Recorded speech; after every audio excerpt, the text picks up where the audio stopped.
կա գլխավոր դատախազ 1, երկրորդը կա քննչական մարմին, կա զինված ուժեր։ Ազգային անվտանգության ծառայությունը չի կարող հեղաշրջում անել երկրում առանց զինված ուժերի։ Հեղաշրջման մասին չի խոսքը։ Իսկ ինչ պետք է անել։ Ներողություն, հիմա ասենք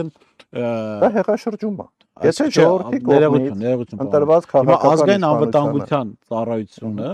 օրենքով ունի գործառույթներ։ Այդ գործառույթները ենթադրում են նաև քրեական գործերի հարուցում, չէ՞։ Հիմա շատ բաներ կրճատել են ԱԱԾ-ից հանել են, բայց այն ժամանակ, երբ որ դուք ԱԱԾ պետ եք։ Չէ, այդ հոդվածները, որով պետք է հարուցեիր, հիմա կա, հա։ Հիմա ուզում եմ հասկանալ, երբ ազգային անվտանգության ծառայություն տենում է պետության համար խնդիր, կարևոր է, ով է այդ խնդիրը ստեղծում։ Այնտեղ գրված է, օրինակ, այս հանցագործությունը, որ վարչապետն անում, չի ձերբակալում։ Կարևոր չի, բայց հանցագործության ոնց ճիշտ ձևակերպենք։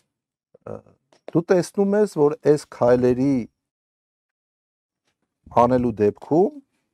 հետևանքը լինելու է ողբերգական։ Դրա մասին խոսում ես, ասում ես, բացատրում ես, բայց դեռևս գործողություն չի արվել, որը կարա լինի հանցակազմ։